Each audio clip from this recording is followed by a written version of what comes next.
très fier d'être allé représenter la France. La première fois au niveau international, ça a été chez nos cousins québécois.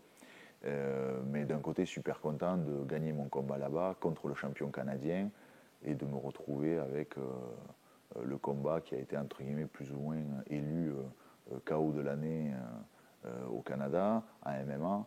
Moi, après, quand je suis parti à l'étranger, déjà, ça a été difficile parce que, bon, encore une fois, mes premiers combats à l'étranger remontent à 2001.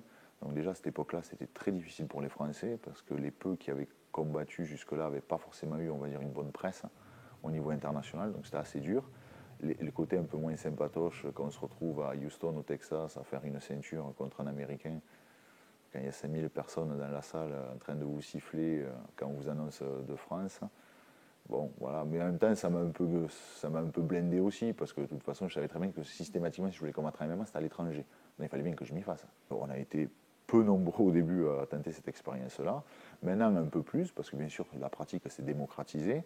On ne m'a jamais joué la Marseillaise quand j'étais à l'étranger. Pour moi, je représentais bien évidemment la France, je suis fier de ça. Ça aurait été bien si en même temps derrière, il y avait eu un soutien, on va dire, officiel ou quoi que ce soit. Je l'aurais fait avec encore plus de plaisir, mais bon, voilà, c'est comme ça. Encore une fois, ça a été un choix personnel, donc voilà, je l'ai fait, je l'assume.